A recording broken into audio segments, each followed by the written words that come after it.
Live from Orlando, Florida, you're now listening to the OZone Podcast, the voice of Orlando Magic fans. Join us every week for a unique fan perspective on all of the latest Magic news and updates. The show starts now. Welcome back to another episode of the OZone Podcast, the voice of Magic fans. Your co-host is Al, myself, Anthony, and today is Thursday afternoon that we are recording this just right before the tip-off against the Miami Heat. So you'll be hearing this when it's released tomorrow, Friday morning. And first off, I want to start off by saying, man, congratulations to the Lakeland Magic who just beat the Delaware. Honestly, I'm not crazy about the G League, so I have no idea what the actual team name is. Delaware something. And the great news is that, man, they won the finals for the G League, which is amazing, man. Big congrats to them. We had Coach Hex on and a couple former Lakeland players on as guests on the episode. So we're definitely big fans of Lakeland Magic, and the fact that they were able to get this type of success is great. But I want to put this out there on record. Alex Martins has said that he guaranteed that there was going to be an NBA championship for the Magic in 2030. And I'm really, really hoping that he did not mean the Lakeland Magic. Can you imagine if he comes out and says, "Hey, I promise you guys a championship"? I told you so.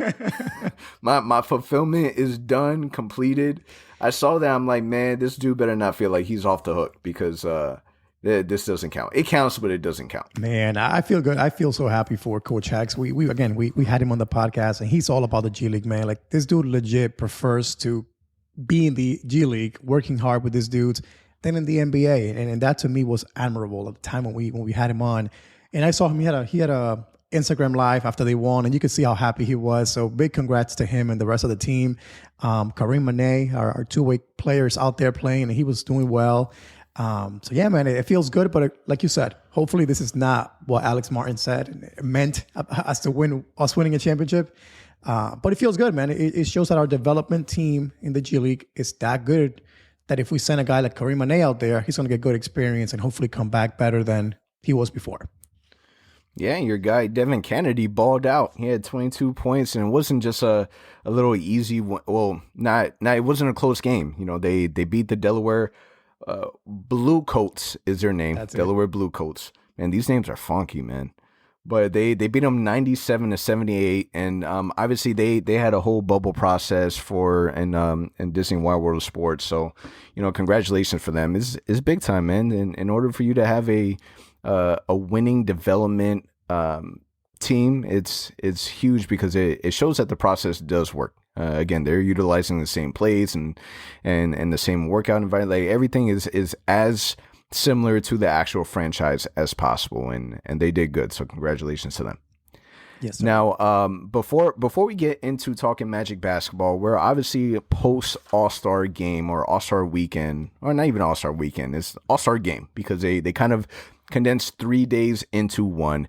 And I wanted to get your thoughts on it. Like, how did you like the concept of all of it happening all in one day? So if you didn't watch it, the structure was NBA Skills Challenge first, then it was the NBA 3-point contest, then they had the All-Star game, and then in the middle of the All-Star game, during halftime, they had the Slam Dunk contest. So first and foremost, Nicola Vuchvik, he partook in the Skills Challenge, and he came in second place, ended up losing to former Magic draftee Domantas Sabonis, but ended up beating Chris Paul. And man, it was exciting for a Skills Challenge. It was fun to watch, was it not? It was really fun, and I mean, having our guy out there, man, it just feels great. And Vooch did an amazing job. I mean, yeah, Chris Paul blew that layup, and we were like, wait, what did just happen here?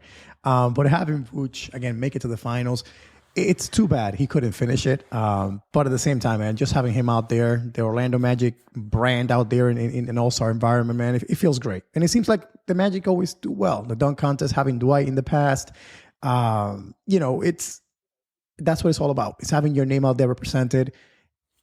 But again, I wish he would have just made that three and won the contest. It would have been great for the city, great for him.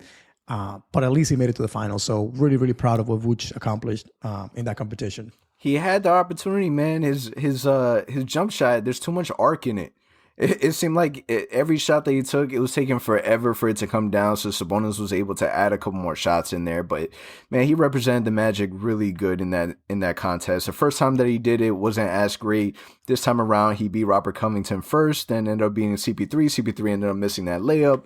And it kind of seemed like no one was really rooting for him. So if you were watching, they had the TNT crew kind of commentating through it, and they were rooting for Robert Covington, and they were rooting for Chris Paul, and like not even towards the end they were rooting for Sabonis. So no love for the Magic other than Shaq. Shaq was kind of rooting for Nicola Vuchvik a bit, but It was exciting, man. When I was watching it, I was hyped for it. Like I was really hyped. I enjoyed the skills challenge way more than I enjoyed the NBA Slam Dunk Contest.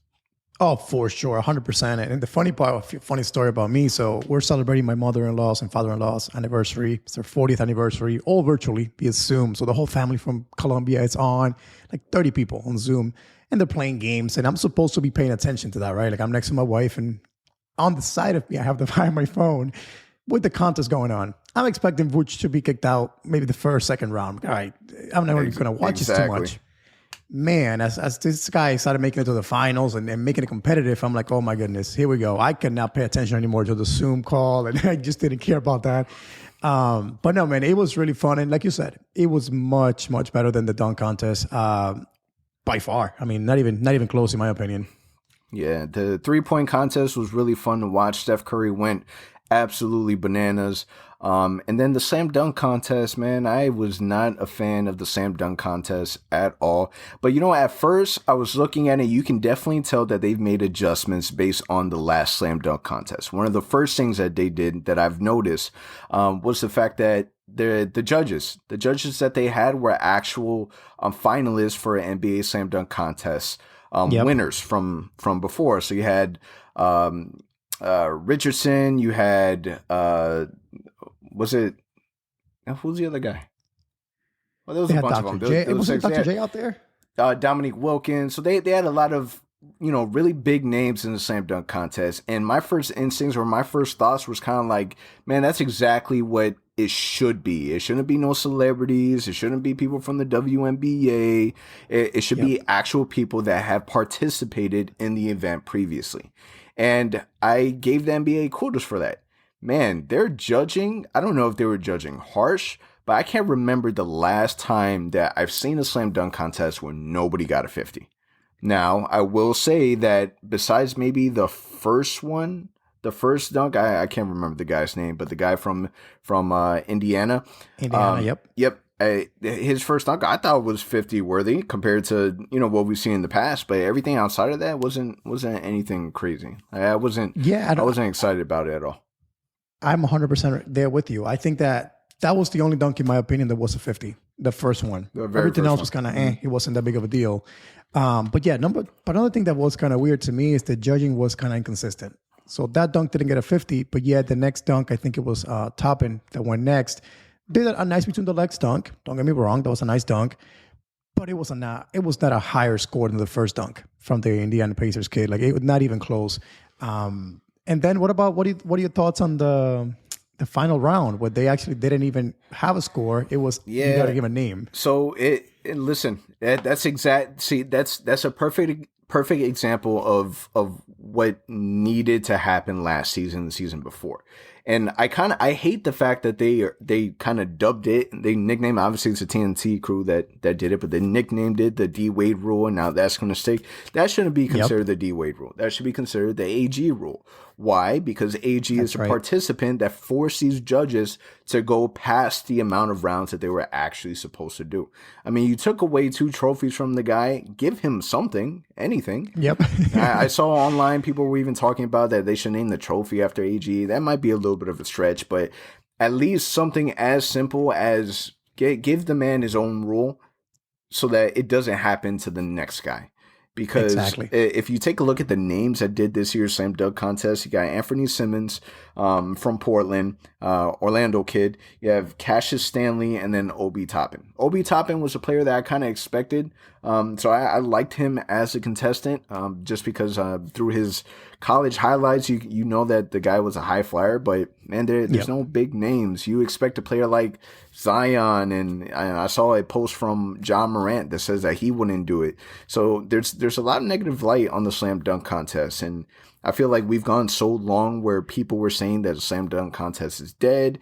AG and Zach LaVine brought it back, and it was exciting again. And now we're back to the point where it's just, Yeah, that's the thing, man. Like back in the days when you watch a dunk contest, at least for me, what made it was the names in it. You know, yeah, like you understood. Like Vince Carter when he did it was a young guy. T-Mac was a young guy when he did it, but they had you know, a name that was recognizable. You know, they were close to being all-stars, if not all-stars in that moment.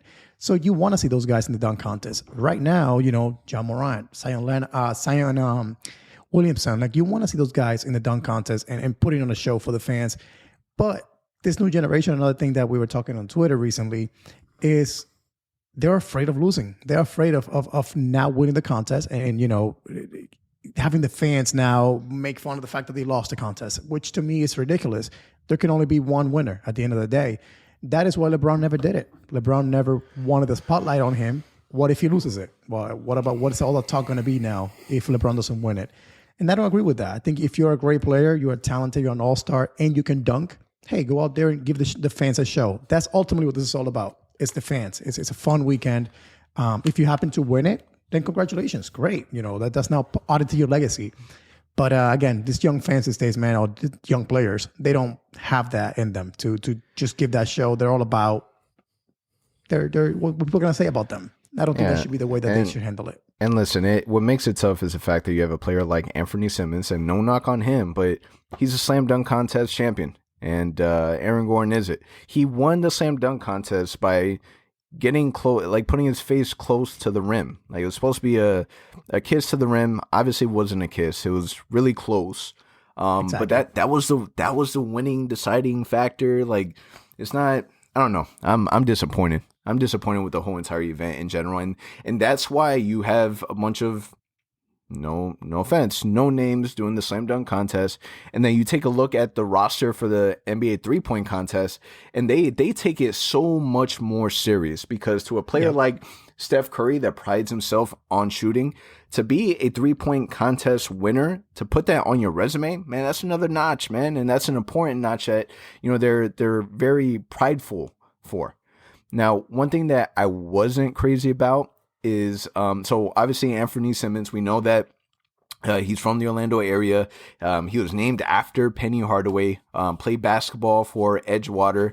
I grew up, I went to Freedom High School and got my ass kicked so many times by Edgewater High School. So, whatever. But he ended up doing one of his dunks that he did was a shout out to Tracy McGrady and during his time when T-Mac was in the slam dunk contest and kind of mimic one of his dunks wearing a Raptors jersey. I'm just like, damn it, man. Like, I get it. I get that you're doing it to honor T-Mac. I get that was the exact same dunk. But my dude, the Raptors are playing in Tampa this year. Like, they're in Florida. Man, you can't rock a Raptors jersey, Tracy McGrady, when you're from Orlando, named after Penny Hardaway. Like, you just can't do that. Do the same thing, but like wear a T-Mac jersey from Orlando. That would have been a lot better in my eyes. I might be nitpicking, but I wish I would have seen a T-Mac jersey from Orlando. It's funny you say that because I said the same thing when it happened. I'm like, oh, here we go. It's an honor T-Mac, great. And then I saw the Raptors jersey. I'm like, wait, what? Like you're from Orlando. Like you grew up around here. Like you got to put the Magic jersey. But it is what it is, man. I think the contest. One thing I've thought about is should they skip the contest? Like maybe do the dunk contest every other year. Because one thing to also realize is, man, there's only so many dunks you can do. And nowadays, man, there's so many freaks out there, whether it's on YouTube that you watch him, on Instagram, that are doing insane dunks. That then you see an NBA player do it between the legs, whatever, and you're like, what AG has done, what Levine did, what Vince Carter did, it's like, it's hard to top those dudes. Like, it's going to be tough. Unless you go a few years without seeing the contest and then you bring it back and you're like, okay, wait, that was cool. That was, I don't know, but they got to figure something out. And I think it starts with big names out there. And I think that's on the NBA. I think if you say, hey, whoever wins the contest gets, I don't know, $1 million. Boom. Like, does that make big names not want to join it? I don't know, but the NBA has to fix that for sure.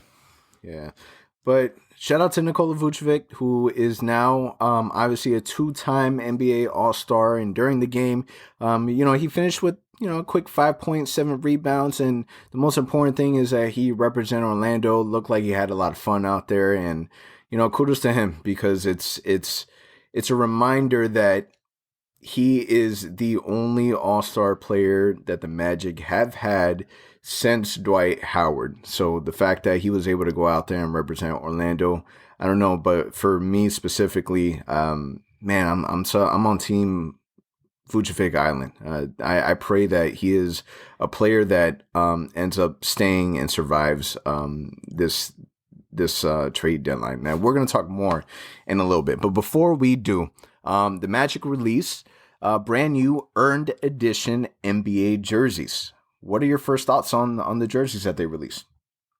Man, so we got the league version of it. Back in December, I think. Mm-hmm. I forgot the website that released it. And even at the time, man, like I loved them. I thought they were cool. I like the blue, the white combination. I like the stars on the side. They're fresh, man. Like I legit want to buy one. So I don't know what fans. For most part, on comments that I've seen online, people are liking it as well. I haven't seen anyone being too tough on them. But yeah, man, personally for myself, I like the colors. I like the stars. I like the style. Now, the only change I would make, instead of that Magic logo, I would make it where it says Magic with a star or something like that to really make it like a throwback jersey. But other than that, man, I have no complaints. I really like it. Yeah, so obviously when they first released Elite back in December or whatever, it reminded me of one of those jerseys that you would buy for like $10-15 at Walmart or find at Ross that's kind of a jersey, NBA jersey, but it's not an NBA jersey. So I wasn't too fond of it, but actually seeing the release from the Orlando Magic, I like it a lot more. It's definitely a nod to the Tracy McGrady era jerseys that I've always been a fan of. I like the fact that they're incorporating that now. I really hope that they get to a point where they bring just the original jerseys back and use that for a season as maybe a classic uniform. But I like it, man. It's clean. I didn't like the city editions before with the stars, and we kind of had the same, the secondary logo and just black and gray. I wasn't a fan of those, but these actually they're clean, man. They stand out. I would maybe I agree with you that maybe instead of the logo, it should. I mean, if you're gonna honor them, like, do it full blown. Have the Orlando with the star covering the A. I don't know why they're so against that. I feel like they've had every opportunity in the world to do that, and they've always shined away from it in the last couple of years. Especially on the city edition. I mean, you do the right Orlando way with the star there, man. They would be so fresh. I mean, everyone said it. Technically, they did it with this year's city edition jerseys with the ORL and then the star, but I still read it as it's saying Orla. So it's just exactly my opinion is just it's still weird. Yeah, they gotta fix that. Hopefully next year. But I keep saying it. I kind of see where they keep pushing the stars. They keep pushing this kind of throwback look on the Magic, man. I don't know. Maybe a rebrand is coming, and they are gonna go back with a throwback and bring back the old jerseys in some form. And that would be amazing if that happens. Yeah, who was it that brought it up? It was Mikey Clark from Orlando Magic UK that he brought up that and I honestly didn't notice it, but even on the star, you know how it has on kind of like the waistband, there's a Magic star, but it's crooked, it's tilted a little bit. And even on some of the marketing pictures that they posted on the Orlando Magic social media, they're doing the tilted star. So I'm not sure if that's maybe a hint to the future. You've mentioned a couple times that when you went to the games that they had the 2 for $100 jerseys, was it? And they're selling the statements and only the statement uniforms. So maybe that might be a clue that the statement jerseys are going out of the way and they're going to bring in something new next year, and that might be a hit into that. Who knows?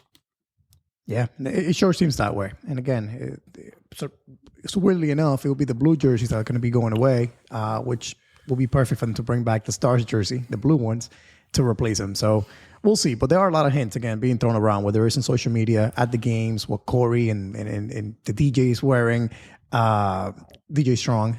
So we'll see. I think that would be dope. If that happens, man, it will be amazing. Yeah.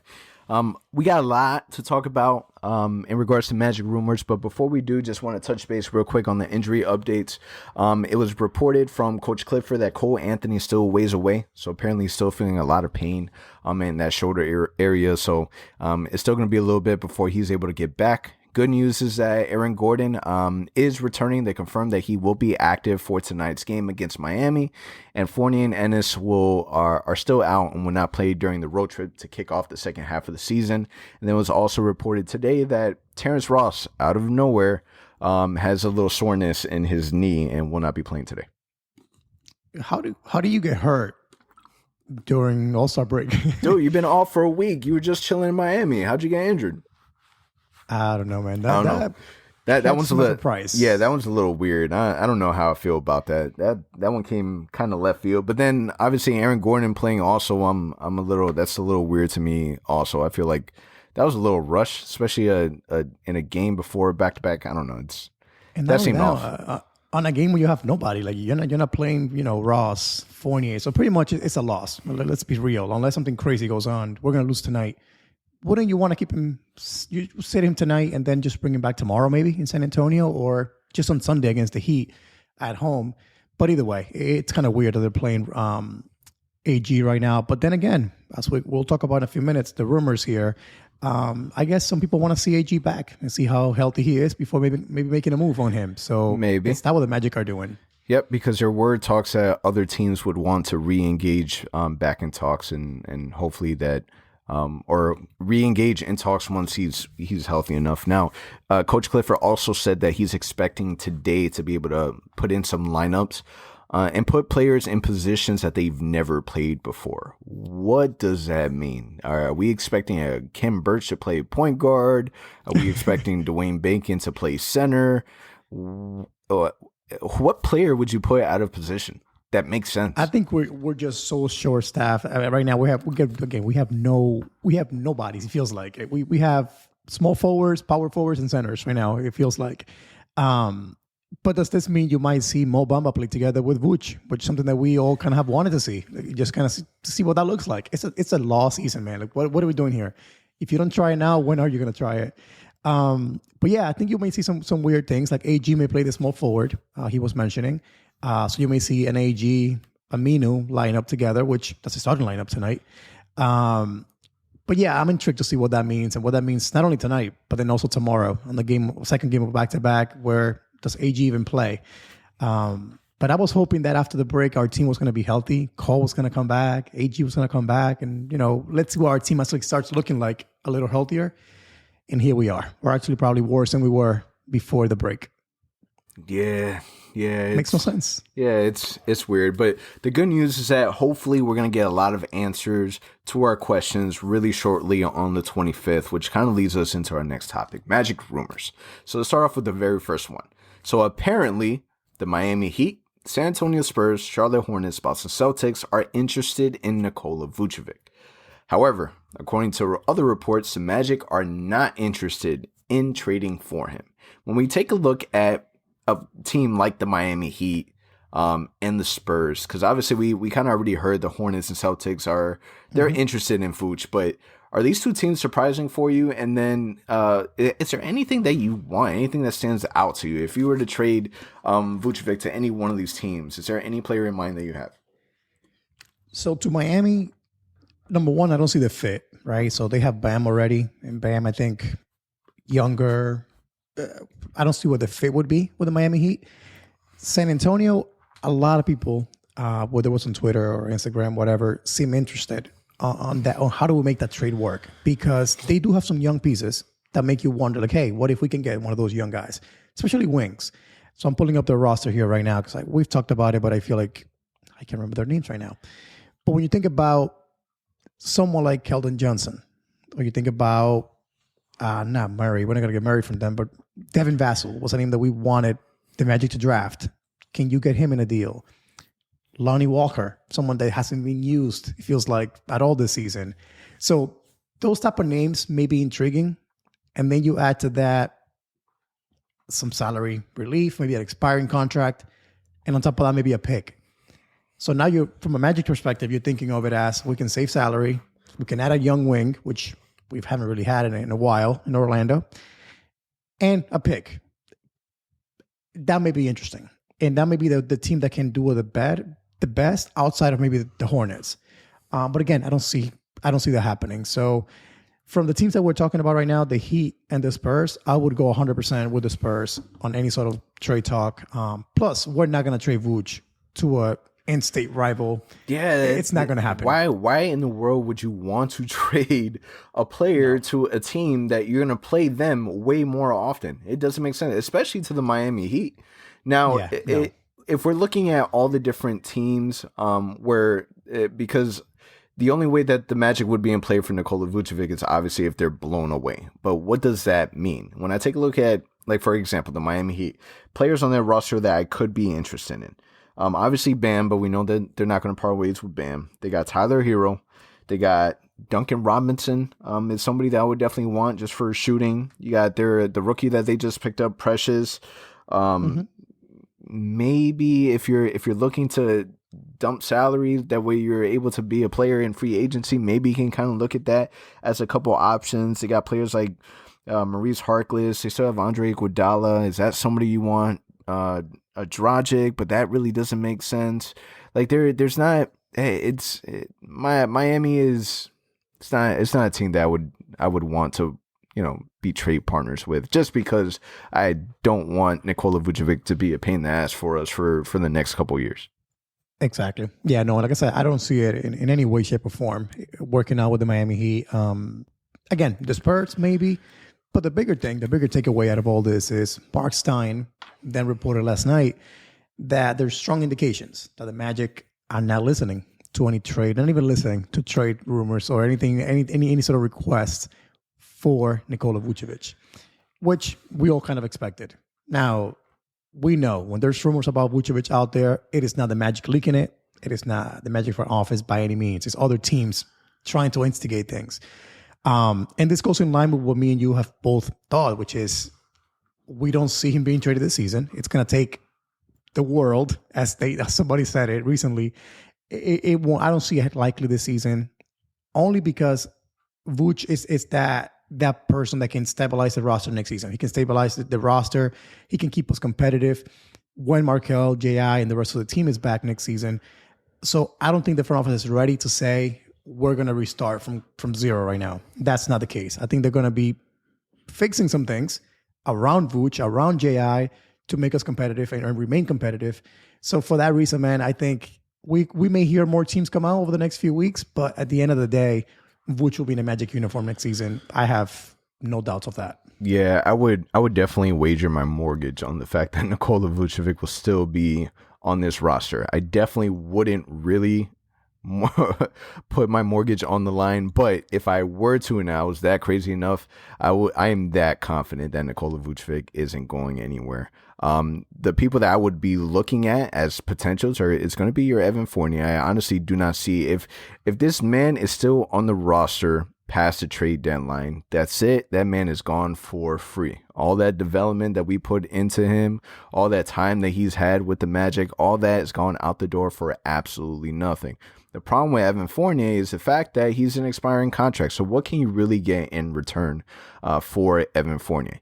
And then you take a look at a player like Khem Birch. Khem Birch is a hot commodity. So right now, Khem Birch, he's starting to get a little traction from other teams in a recent report. Teams are looking into a player like Khem Birch because he's a solid backup center. And in order to get Khem Birch, in all honesty, it's not going to cost him that much. Yeah, and that's the thing, man. So for Fournier, somebody I see online people comparing it a lot to the follow trade back in 2014, where we got Fournier, right? Which was you're trading an established player that can help you win now for a potential young player and perhaps just a salary relief, and maybe a second round pick, if that. So that's the thing. I think that's what the Magic are looking at. They're looking at that maybe Markelle type of trade, where it's a young player that's not being used as much, that has some potential to be developed. save some salary and just sneak a second round pick out of it, and that's it. Now, it's not going to make me and you happy, probably not in the moment. When we get the notification saying Fournier got traded for X, Y, and C player, which probably will be like, why? But that's what's going to be, man. Like, we cannot expect to get a superstar, a talented player back for Fournier right away. It's not going to happen because of what you said. You're trading him for 3 months. Now, if he wants to go to the team that he's going to be going to and already had agreement with that team, hey, I'm going to resign with you, then maybe. And we keep talking about Sacramento as being a destination for months.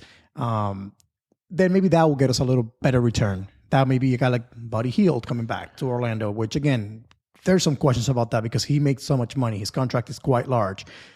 But again, it all depends on what our goal is going forward. If it is to be competitive, then Buddy Hield makes sense. You're basically now saying we're going to stick to a Vooch, Buddy Hield, J.I., Falls kind of core going forward for the next 2 to 3 years. Is that good enough? I don't know. But with the Fournier trade, I'm just kind of warning listeners, don't expect us to get, a solid, talented player right away. It's going to be someone that we're going to have to develop this year and next year and beyond. Yeah, because listen, the reality is the risk that you're doing is whoever you're trading Evan Fournier for, or trading any other players back to get a shooting guard. There's a high probability that that the player's not going to be as good. There's going to be a hole at the shooting guard, and who was that said? I think Josh Robinson said in our last episode that be careful what you ask for. As much as I am on board with moving on from Evan Fournier, it's going to be tough to see how that role is or how that void is filled.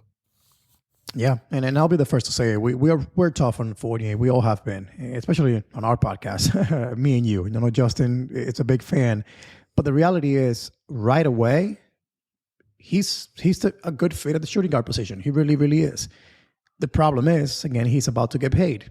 And we have to try something different. The front office knows it. Me and you know it. The whole fan base knows it. You cannot come back and give this man $80 million for 4 years and say, hey, we're running it back again for the next 3 years with the same core. You can't do that. So I think what Josh Robbins told us about last week, which is you trade Fournier, and perhaps in the draft or whatever it may be, you then make a trade for Aaron Gordon, and that's the way you get a wing back to replace Fournier. But at this time, again, for the rest of the season, you might see a lot of Dwayne Bacon, man, just shooting the ball a ton. Terrence Ross jacking up threes if he's not traded. But I think that's what's going to happen because we're not going to get a player that's going to be playing right away unless it's a young guy that we like enough and say, hey, go start. We're going to develop you right away. We'll call Anthony. Play a ton of minutes. But I don't see that. I think Bacon is going to be the guy that we call upon to take those shots. And it's funny that you say that because it was also reported that the Charlotte Hornets have shown interest in Evan Fournier. And I kind of have a feeling that if the Hornets would have held on to Dwayne Bacon, there would have been some move made for Evan Fournier and Dwayne Bacon. Obviously not for each other, but something revolving around Dwayne Bacon to Orlando with Evan Fournier. So luckily we already got Dwayne Bacon on the roster. Now with Nicola Vuchvik, Nicola has to be by far, not even has to be, Nicola Vuchvik is the most loyal center that the Orlando Magic has ever had on their roster and donned the pinstripes. This man in a recent interview with Mike Bianchi from 96.9 The Game said that he is happy where he is.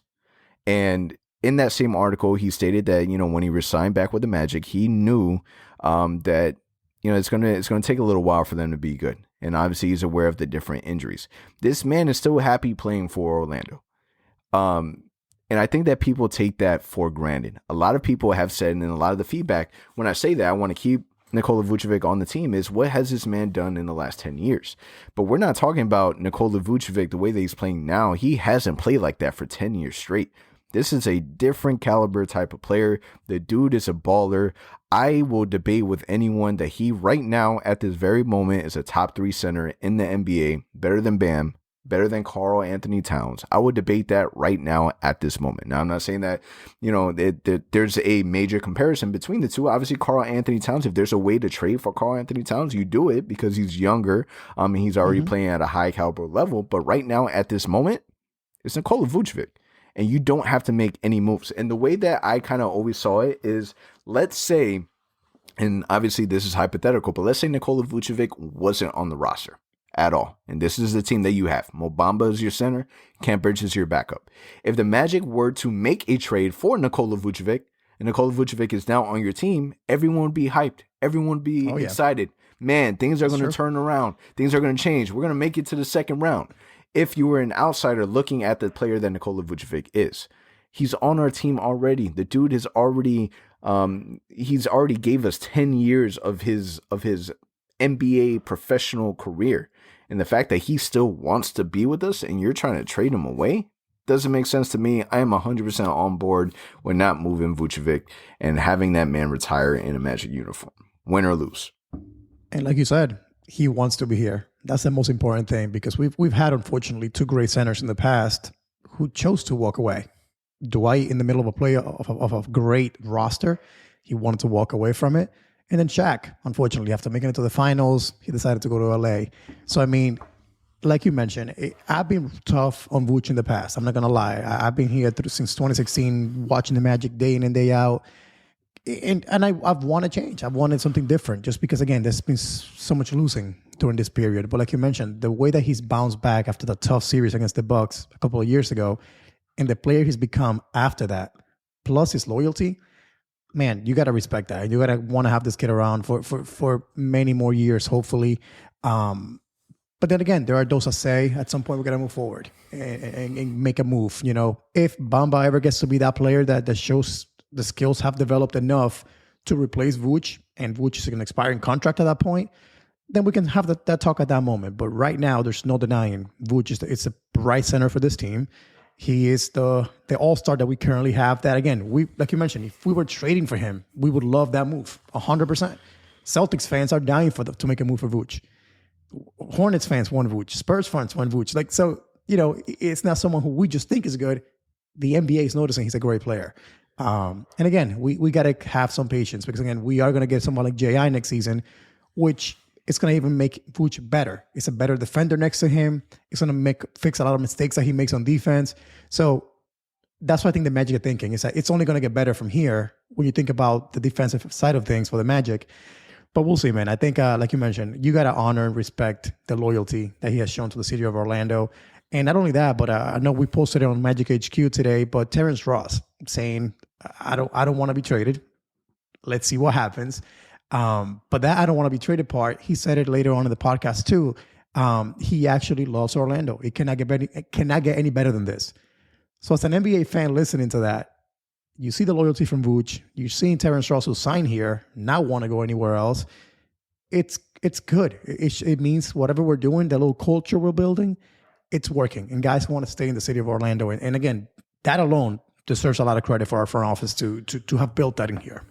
Yeah, and there was more reports that came out and said that the Denver Nuggets have inquired about Terrence Ross, and that the Houston Rockets are still interested in Aaron Gordon. Apparently, the Rockets were in conversation with the Magic for Aaron Gordon past trade deadline, and talks ended up stopping, and then they're expecting to re-engage in those trade talks the minute that Aaron Gordon is back healthy. So it feels like all of these trade rumors came out all the same day, and we're still a few weeks away from the trade deadline on March 25th. So I can only imagine that more things are going to pop up.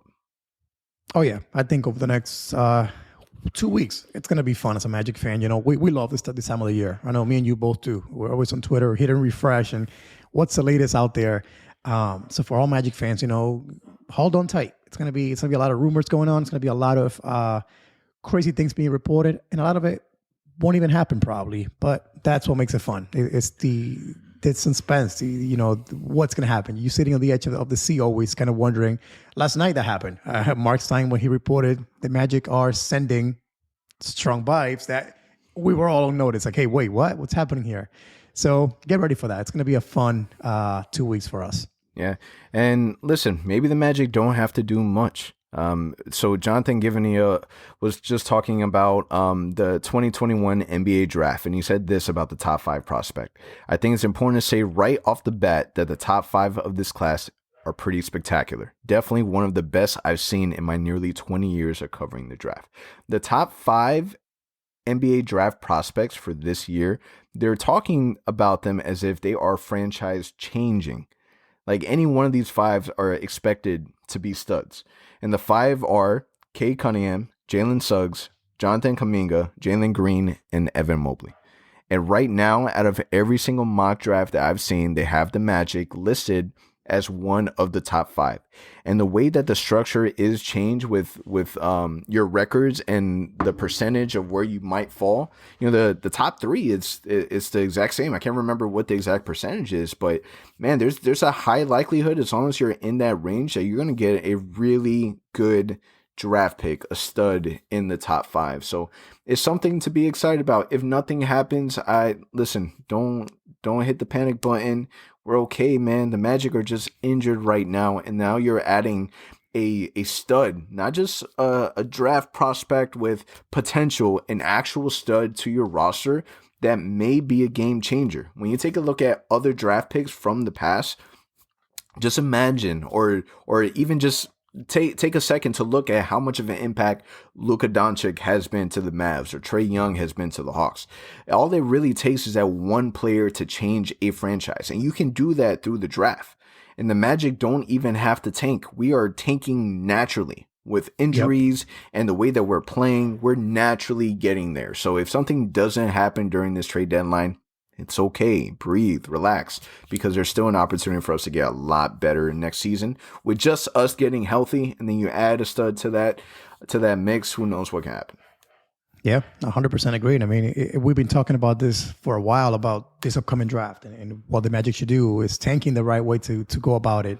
Like you mentioned, we think it is because, again, there's so much potential. We already are at a point where the season's kind of lost. So, yeah, take advantage of that. But like you mentioned, we're not even trying to lose. It's a matter of just we're not healthy enough at this moment. But, yeah, if you can grab any of those five prospects right now, ideally a wing player, there's a replacement for Evan Fournier we're talking about. Between that, Cole Anthony, if you still have Terrence Ross, that's enough wing firepower, I feel, for next season. That, again, adding to that, J.I., a healthy Markelle, that's a lot of fun to watch Magic games next season if that does indeed happen. But like you mentioned, my ideal situation is finishing the top four. Because if you can get a top four pick, you're guaranteeing yourself one of those big names. Man, I'll be happy with that. Yeah, so who knows? Maybe or maybe not. We may have seen Evan Fournier in a limited amount of games, or maybe he might not even play. But we might have seen the last game already for Evan Fournier in the Orlando Magic uniform.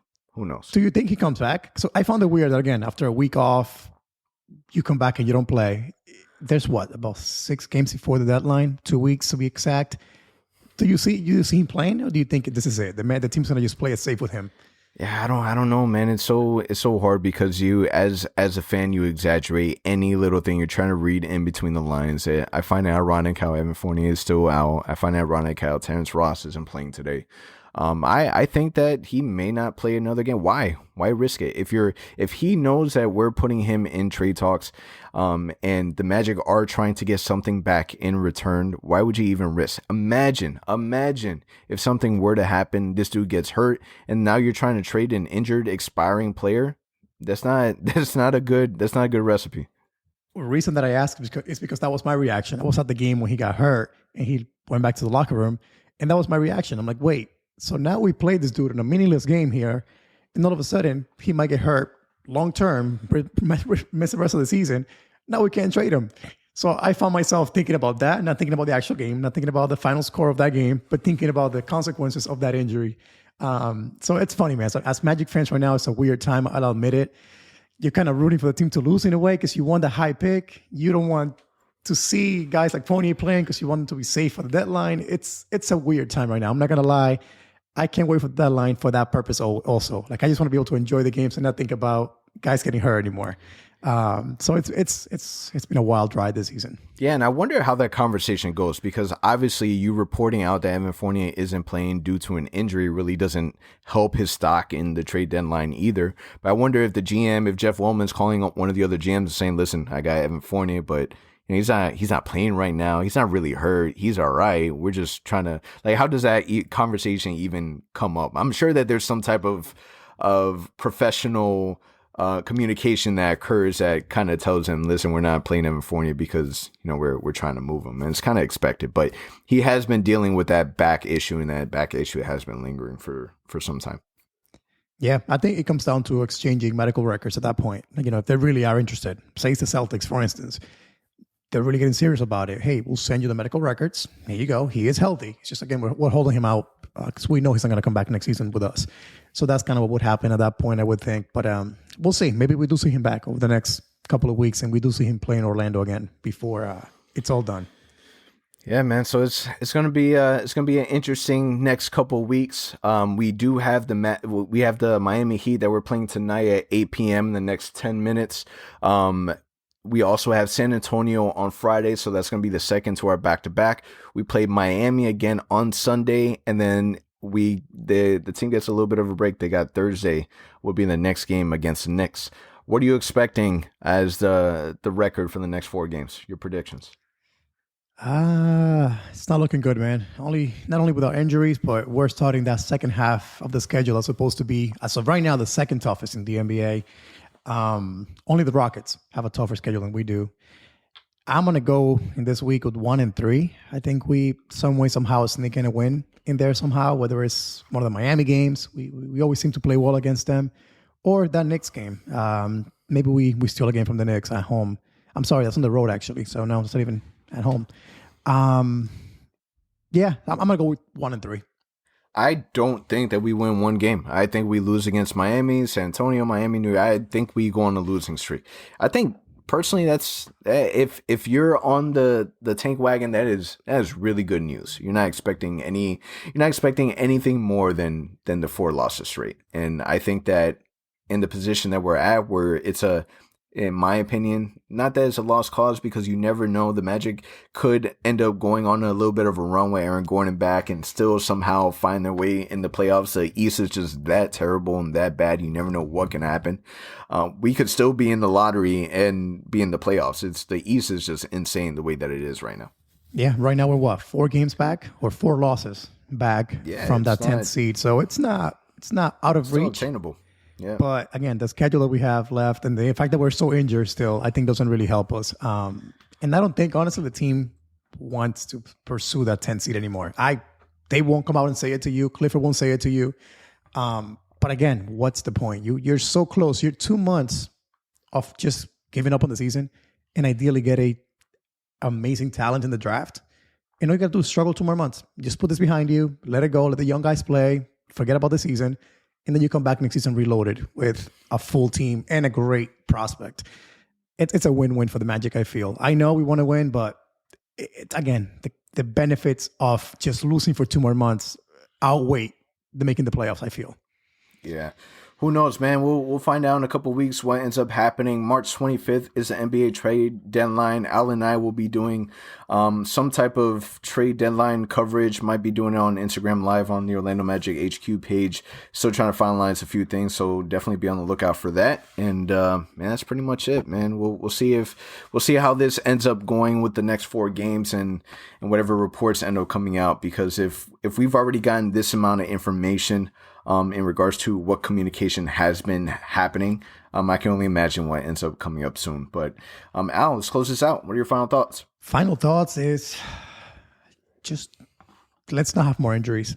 I'm okay with seeing this team the way that it is.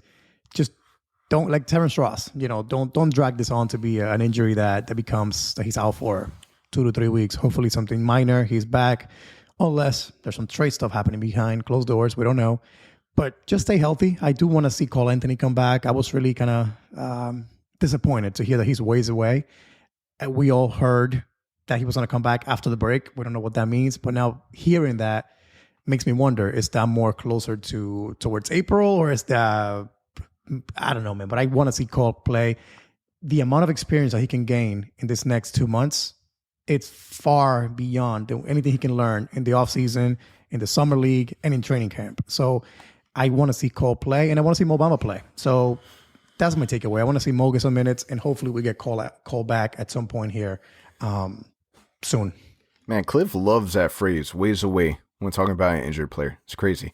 My last thought is not Magic related. It's more basketball related. I ended up just finishing a new document series on Netflix called Last Chance U. Their basketball version that was just released. It's right now top 10. If you haven't seen it, definitely take the time to watch it. It's a really, really good documentary. I enjoyed watching it, and it's entertaining, man. If you're a basketball fan, you'll like it.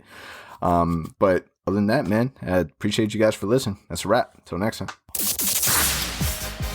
Thank you for listening to the OZone Podcast, the voice of Magic fans. Follow us on Twitter and Instagram at the OZone Pod. And remember to subscribe and leave a 5-star review on all your favorite podcast listening platforms.